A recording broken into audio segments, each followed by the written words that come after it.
When I started working in 1991 as the viticulture advisor, and Chardonnay was 1,000 a ton, and Pinot Noir was 450 a ton, and people were still planting Pinot, we were kind of asking ourselves, what are you doing that for? Why don't you get $1,000 a ton? And just as Steve alluded to, is that planting tends to follow prices. But there were always believers. There was always the people who said, well, Pinot Noir belongs in Anderson Valley. It's really the right thing. So, gosh, I'm really getting long-winded, but what I wanted to say is that I'm really happy that we're able to have the Charles Vineyard featured today, and I'll introduce our panel members.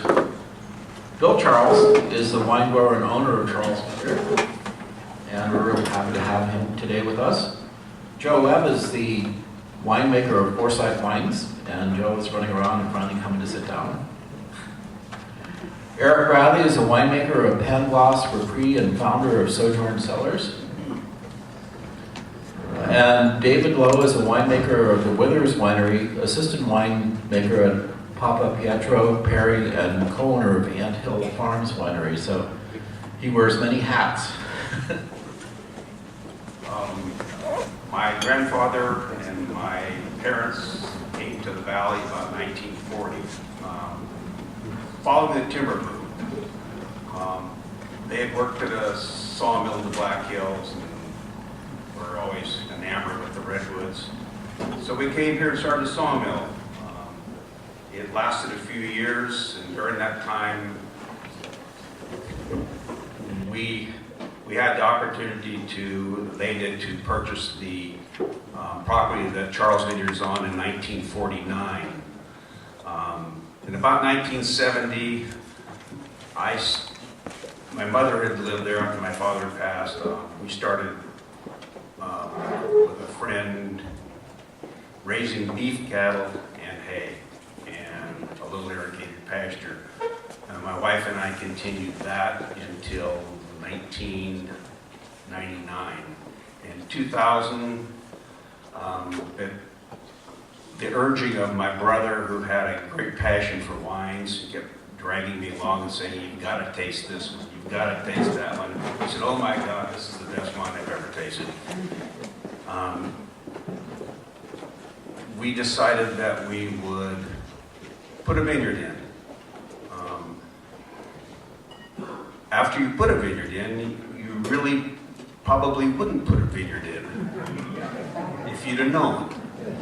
So Jerry DeFalco helped me, and my wife Nancy and I put the vineyard in along with Saul Ramirez. We planted mostly Pinot and a little bit of Chardonnay, which was perfectly timed for the Chardonnay crash. It is now Sauvignon Blanc. We have 4 clones on 3 different rootstocks. Most of the vineyard is north-south oriented rows, 7.5 feet by 5 feet, and it's VSP. The soils on that vineyard are a hodgepodge. I guess that's what it really is. We go from an area that's nothing but cobbles to something that must have been inside turn of the old river. A lot of fines, not much water holding capability. So it's been a challenge soil-wise to farm that. We have help from CVC, Brian Rand, who does neutron probes. So we get recommendations weekly on irrigation. We have PCA come through once a week or once every 2 weeks, depending upon the time of year, to give us a hand. So we've got great partners. In 2005, December, Norman Kobler and Paul Azzaruti came on board with us to help us with our heavy lifting. They've been a great asset. After Jerry had decided that he no longer wanted to do the business, it became hard to, labor became tough, and if you can't have a crew the whole year, then you better partner with somebody who does. So that is the history of the Charles Vineyard. We now have Foursight and Papapietro-Perry, Withers, and Erich Bradley, Pangloss, Repris, David Lowe, from Papapietro-Perry, doing a great job with us. We're excited about the vineyards, the wineries that work with our vineyard. They do a great job. There are 10 acres of Pinot and 4 acres of Sauvignon Blanc, so it's very small. 13,161 vines.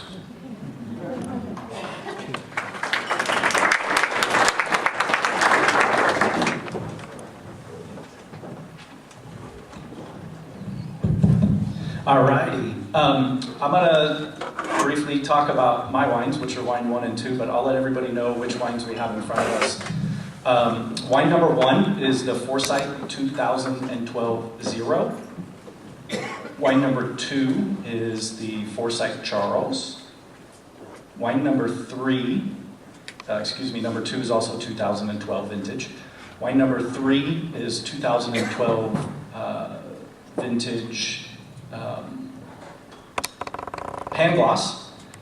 Wine number 4, we have 2013 vintage Pangloss. Wine number 5 is 2013 Withers, Charles Vineyard does in it. And wine number 6, which most everybody has, I hope, is Papapietro-Perry's 2013 Pinot Noir. So I'm just going to briefly talk about my wines and our winemaking, and then how I think the Charles Vineyard compares to other vineyards that I've worked with, both in Russian River and within the Anderson Valley. My winery's on site. You can sort of see the building there in the upper left-hand corner. So we're lucky in that regard that the winery and our residences, as well as the vineyard, is all on site. Actually, from the pond and that road that you see there, the alleyway for the tractors, that's kind of the shortcut walk for my house, which is off the screen here, but sort of bottom right-hand side to the winery. So I'm pretty lucky that I get to walk through the vineyard, especially around harvest, berry sampling, all that stuff, multiple times a day. Wine number 1 we call Zero because it's 0% new oak. This is all second year and older barrels here, so a little more, I think, pure expression of the vineyard without a lot of the wood. New wood impact, that is. We used, in 2012, we did the 33% whole clusters. This is wild yeast, wild malolactic, unfinded filter for everything that we produce. No yeast nutrients, no enzymes, no powdered acid, powdered enzymes or anything of the sort. We do all T-bin fermentations with no temperature control. Average time on the skins for the 2012 was 21 to 24 days. And then we have a wooden slatted basket press, which we press the wines off. Racking for these is just once, using a bulldog type device. And then we bottle in August of the following vintage to make room in the cellar for the next year. So wine number 2 is different from number 1 in that it was 40% new oak. So with the exception of a few percent of a barrel here or there within the clonal selection, wine number 2 is essentially the same wine, just with 40% new oak. So both of these wines, number 1 and 2, represent the 4 different clones off 6 of the blocks in the vineyard. One of those blocks is one that I believe only I get, which is the fence around the Pinot Noir portion. The lower section on the picture here, the very bottom is Visa Tui, who's our neighbor. Then that lower section there is a Pinot planted on the fence line. That's a block that I get. And then my Semillon is actually the fence line on the upper portion. So I get the fence all the way around. I think one of the things that makes Charles Vineyard different than some of the vineyards I've worked with in the valley, I think one of the biggest hurdles is the spring frost. We're a really cold site that backs up to Anderson Creek, which is kind of that tree line you see in the upper right-hand corner. So we do get a lot of frost, but once that part of the season is over, we have a good idea of how much the crop set is through the season. With other vineyards I've worked with in the valley, I've had more issues with sunburn than we particularly have at this vineyard, having a nice full canopy. has really helped us, and we also get a little bit less rain than some of the ridges, and so there's been a few times throughout the years where we might get a 0.05 or 0.1 of an inch of rain that doesn't even get the clusters wet, and some folks on the ridges might have 3/4 to an inch of rain during that same kind of storm. Actually, yesterday was a prime example of that. We had 0.05 yesterday. I don't know exactly how much rain there was up north in the valley, but I know a lot of folks experienced some shatter. These last couple vintages we've been doing double pruning to try and postpone bud break, so don't really think we have much, if any, flowering right now, plus we just didn't get as much rain. It is all spur, yes, on VSP. So the lack of rain as much in the fall and the sunburn issues are both issues that I see less here than with the other vineyards I've worked with longer vineyards. I also tend to see flavors in this vineyard somewhere in the 1 to 2 bricks lower range than stuff that I worked with in Russian River or here. And that is one of the reasons that we tend to pick a little on the early side.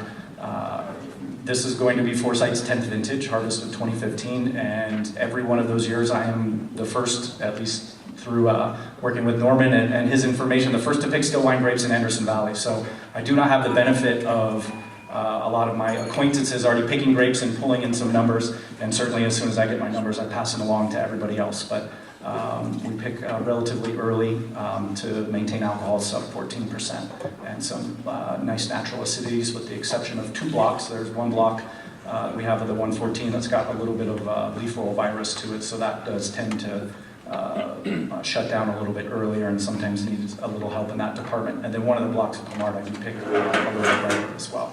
So that is wine 1 and 2, and now I will pass it off.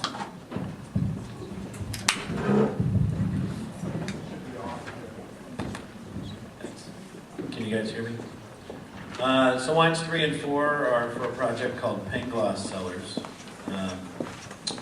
And 2012 was our first vintage up here with the Charles Vineyard. We buy fruit for 2 different programs within Pangloss. One is the Vineyard Designate, which is what you're tasting here, for 2 different vintages, 12 and 13. And then the balance goes into an Anderson Valley blend with fruit from a few other vineyards. So part of what we're trying to solve for is identifying a subset of the fruit that we get from Bill and Nancy and trying to illustrate what we think this vineyard in a given vintage can do and make a complete wine out of it. And what we've done so far is focus on the Pomard clone. We do get a few other clones as there's fruit available in the vintage. I think we've gotten some 114 and 777 and 115. But this is predominantly Pomard in both vintages that are in front of you. Similar to what Joe alluded to, we'd like to think that our winemaking techniques are fairly hands-off and well-suited to Pinot Noir in that respect. So we like to let these things start off native. I think I let the fruit hang a little bit deeper than Joe does in general. We don't want a lot of oak on it, but we want enough to provide some structure and organize things and push some of the sweetness towards the front of the wine without it being, without sacrificing its Pinot Noirness. So those of you who have tech sheets in front of you can kind of follow along. The 2012 is 40% new French oak. The 2013 we backed off a little bit to try and let the vintage and the vineyard shine through. So we went down to 30% new. These are unfined, unfiltered.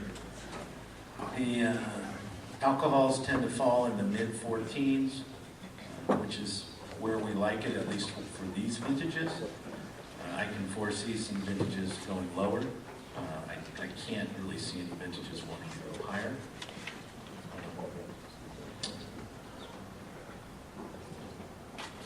Other than that, this is it's an early ripening site for us for Pinot Noir. We like that. It's a nice balancing act on some of the vineyards that we get from the deep end of the valley that need to hang a lot deeper in the season, and there's some risk that's associated with that, obviously. Not as much in 13 and 14, but certainly in 12 we felt that. And I'm sure we'll feel it again, maybe not this year. Okay, so I have the wines 5 and 6, the Withers and Papapietro-Perry, both Charles Vineyard designates. I've been working at Papapietro-Perry about 13 years now, and we've been buying grapes from Bill for 10 years now. So when a friend of mine asked me to help him start a new project called the Withers and find some high-quality grapes in Anderson Valley, it was kind of a no-brainer to come to Bill and ask him to help us out. Luckily, he was able to free up some grapes for us, and we're really happy with the results. A little bit about the differences between the two wines. The Papapietro-Perry is about 50% milk. The Withers is more like 10%. The Withers is made with about 30% whole cluster, and the Papapietro-Perry is 100% destemmed.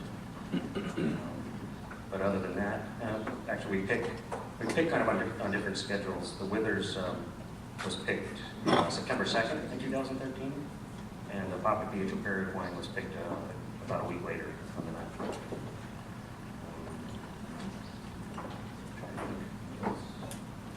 9th. They're made at different facilities, so the fermenters are much different. Papapietro-Perry ferments everything in 1 ton bins, and the Withers were able to put all 5 tons into one stainless fermenter. I think that's about it. What are the price points? The Papapietro-Perry retails for $56, and the Withers is $45. Or thereabouts. What's the alcohol of the Withers? The Withers is 13.68. And the Papapietro-Perry is 14.4. So you can see that the week difference in picking makes a big difference.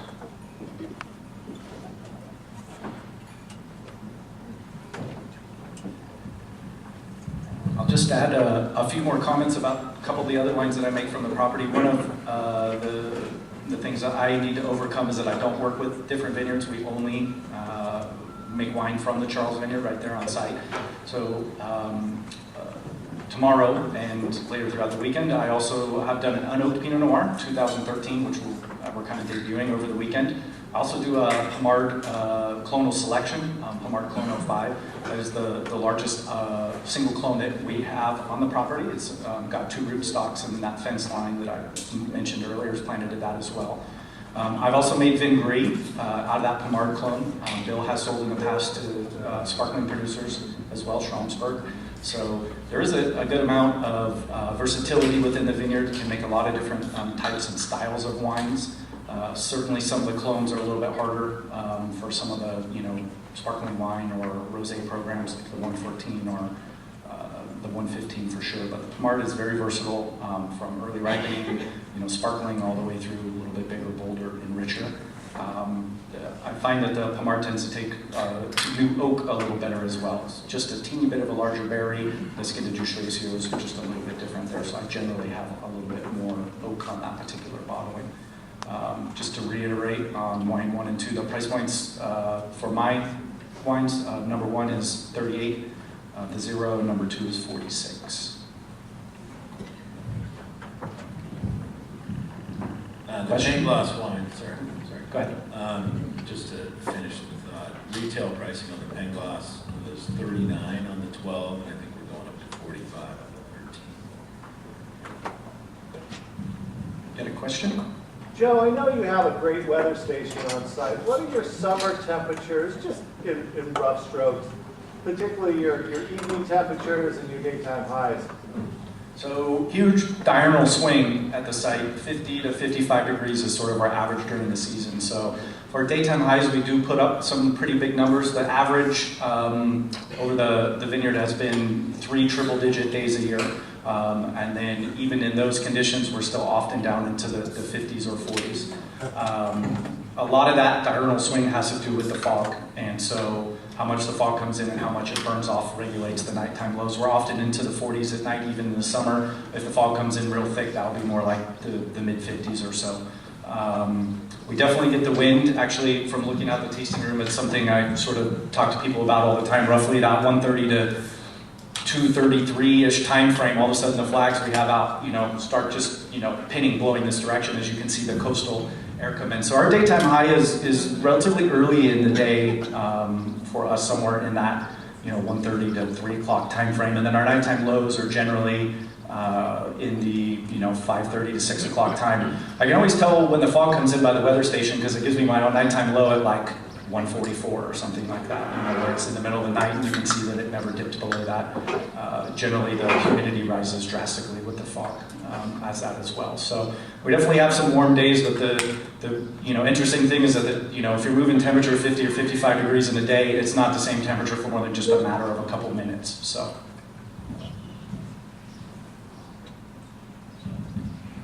Yes. What part of the valley is the vineyard in? About a half a mile this direction. Yeah, that's correct. So this would be considered the warmer part of Anderson Valley. Yes, the last couple of years with the weather station, I've looked at the accumulation days within the Winkler scale, and if you do the entire season, we have cool region 2. As far as for the amount of days that I'm generally picking, that most of us are picking in, we're still within that one category, especially the last couple of vintages have been so early. All the Pinots off the vine, mid-September, and so even though Winkler tells you to go all the way through October, we don't have any fruit hanging, with the exception of the Sauvignon Blanc and Semillon, which generally speaking, I'm lucky to get to 20-something bricks. So from a logistical standpoint, for myself, the winery, and I think for Bill as well, having those whites come in after the Pinots is quite nice. If we had Chard, recently it reverts, it all want to come in at the same time, which can create some issues with picking crews, and my winery is very small and we don't have a lot of help, so can't really make white and red in the same day, or for that matter, within the same period. We generally bring the reds in, then press the whites off, and then the reds are after that.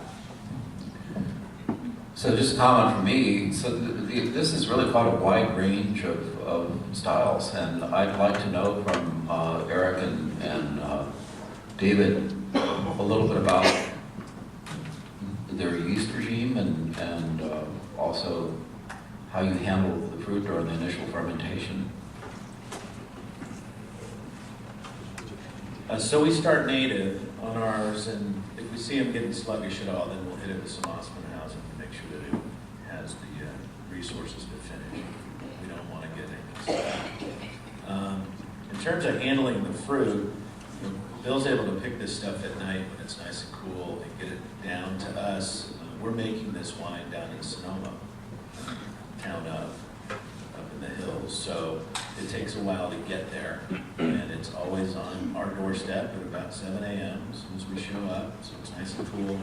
We have a cold room that we can stick it in. It stays at 50 degrees, so we can keep it from fermenting before we have a chance to process it.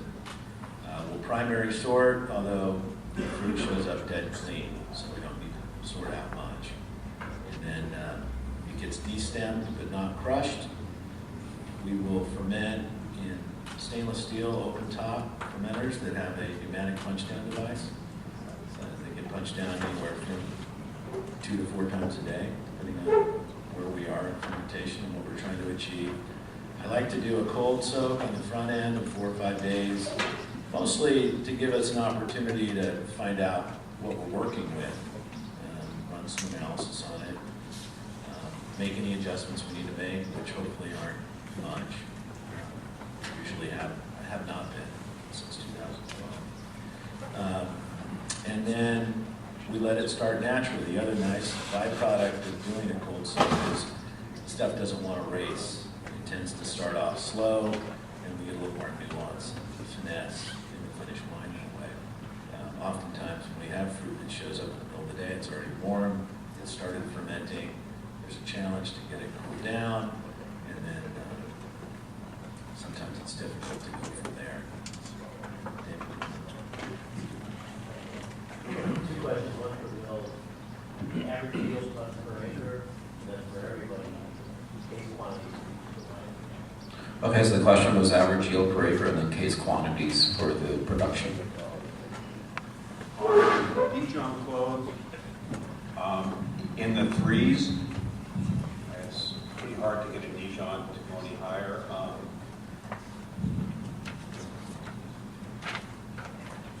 And on the Pommard, 4 tons to the acre.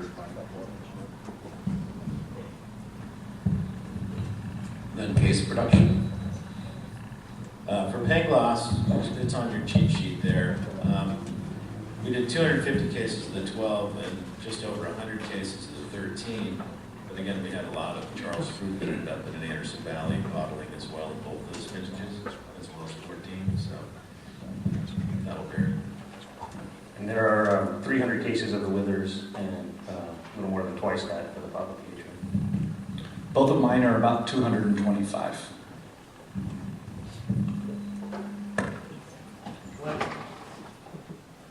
Wondering if Bill or Joe could talk about the cultural practices, the disbudding irrigation regime, just kind of. Yeah, tell us a little bit more about the vineyard and what you're doing out there. And you talked a little bit about double pruning, frost protection. How do you do that? Yeah, I started 2 years ago with the double pruning, obviously to delay bud break, get behind some of the frosts. Also, I see the value on some of our canker diseases, eutypa and stuff. I think it was in 2005 that we decided that we wouldn't till anymore, so we went to a non-till. There was a lot of subclovers from pasture and cattle, and so we added a little dwarf ryegrass to devigor some of that nitrogen we were getting from the subclover. But since then, I've noticed that our organic material percentage climbs we do our soil tests every other year, continues to climb, so that's a good thing. I've noticed our water permeability, the soils are not as hard. We have a chance to get in earlier in the spring. If there's a rain in the fall, you can obviously harvest. It is spur prune. When we put it in, the discussion was, well, maybe we should cane prune, and is the labor expertise going to be there to do that? And we decided we would go with spur.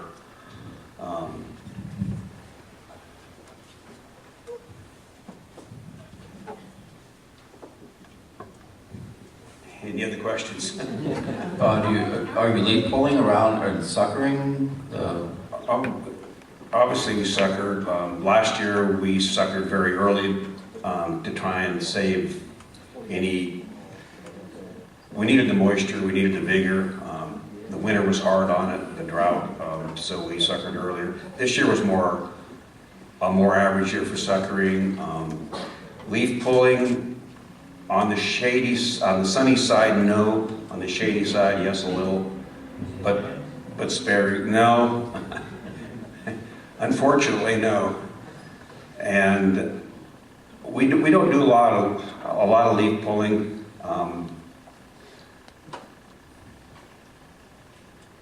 So we've been able to dodge a lot of the heat spikes and the burning. Occasionally we get that extra hot day and you have to go in and clean the cluster up, even though they probably would drop out in the December. I can't stand to see them out there, so my wife volunteers to do it, so I say go ahead. And we bird net, so it's not much fun, but we found that we can bird net near the trees. In the middle of the vineyard, you can skip some rows. You don't have to bird net every row. They don't seem to want to get in the middle of the vineyard. They seem to recognize the edges, and if they continue to see a little bit of that, I think it's visual for them. They see that net, they just keep flying over. So, plus our neighbors don't bird net, so they go there. Yeah, the ones that really help are the ones with the propane cannons, because it's like an advertisement for where to come for food. I did see the VAs in the finished wines drop by almost half when we instituted the bird netting. He's cut the net in half and applies it over the fruiting zone. It does not go over the row. And we apply it with a four-wheeler and take it off with a large industrial hydraulic powered, but basically is like a fishing reel that we've attached to a 1942 Willys flat fender. So he's got each row is numbered within the row of nets for that we apply. And that was one of the big benefits I saw, was just a lot less VA in the wines. My finished wines now are in the 0.2 to 0.3 range, whereas before we were 0.5 or 0.6. So the concept of steady as she goes and get the fruit in is a really interesting one. I just had a conversation with Phil Fries, who many of you may know, former director of research at Robert Mondavi Winery and very expensive consultant, but works on multiple continents. And he talked a lot about the importance of, once you get started, get it done. He's not a big fan of extended hang time, because he says when you leave stuff out there, that's when things go bad.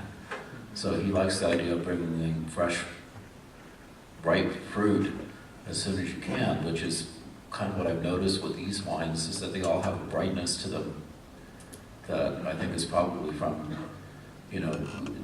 good acidity and cleanliness, as you discussed with bird netting, and it's something that I appreciate in the whole flight.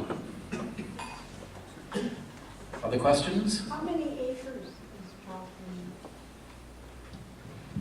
It's 15 acres planted. The total property is 40. It's 11 of Pinot Noir, 4 Sauvignon Blanc, and then the fence line of Semillon. I don't even know what we count that, 0.3 equivalent or something like that. I'm curious too, was the property ever planted in other perennial crops years ago? It was in hops in the 30s. So it's probably there must be some decent water holding capacity in there. In areas. In other areas there isn't. I know the hop dryer that they built didn't operate very long, so it must not have been the best hop growing ground. Other questions over here? Yeah, I wonder what you do for frost protection now and in the future. So the question is, what do they do for frost protection now and in the future?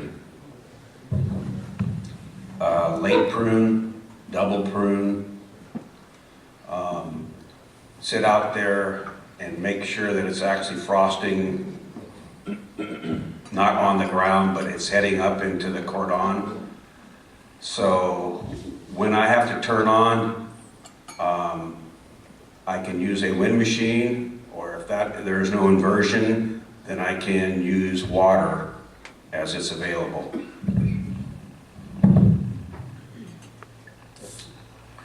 Bill, I was wondering if you might talk about irrigation differences, particularly in your Primard block and your 2 different rootstocks, and how you're using neutron probes to really monitor that, and the differences that you're doing as a result of that monitoring. Should I repeat the question so everyone can hear it? Or I can kind of summarize it. So it's about irrigation practices, making decisions for the different blocks and rootstocks, and neutron probe information, or other monitoring that you're doing in the vineyard? I have 3 probes. So one is in the 10114, one is in the silty area, and the other is in the SO4, which is cobbles. The Pomards that are on the 10114, and actually all the Dijon clones also, they seem to hold the water well. The silt, I have to add more water, so that requires another system, and a lot of valves. So the SO4, it mines water at a deeper depth, looking at the probe reading, and I don't have to worry about it as much. I have a little 5C that I can't let dry out in the Pomard that you're familiar with, so I really have to watch that. But the probe's been a big help. I mean, you don't over irrigate, you don't under irrigate, you just replace what's needed, you can meet the demands. It's been a huge improvement and a big success.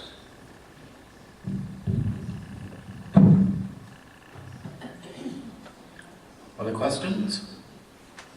Yes. Question for David about 5 and 6 wine, the depth of color, it's definitely more noticeable as well as 2 wines. Yeah, I'm not sure. Could you repeat the question, please? Oh, yeah, he's wondering about the difference in the colors of wines 5 and 6. They're darker than some of the other ones. We do, the only thing, I don't know, for sure, but the only thing I can say is the Withers has maybe a longer cold soak than maybe some of the other ones. I don't know. But they do probably 5 to 7 days on that. And then the Papapietro-Perry wine is about 3-day cold soak. Correct. Although the Withers is all Lamar. And then the Papapietro-Perry has the 115, the 114, and the 777. Any other questions? Well, if not, let's give a round of applause and thank our panelists for your Janice, you want to come up here and kind of tell us what's happening? Poor Janice, she's all stressed. I mean, this is showtime, and she works really, really hard, so we should give a round of applause to Janice.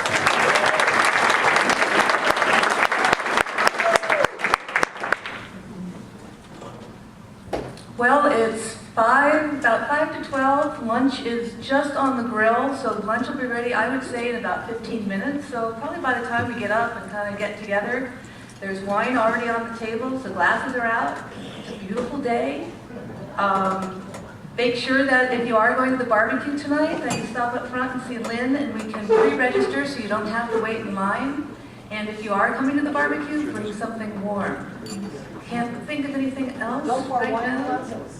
What is it? Dump the wine glasses that are... Oh, of course, thank you, Mary. Would you guys all dump your wine glasses, if you're done with it, in your dump bucket so that we can clean up and be ready for the next pouring? Thank you all for coming.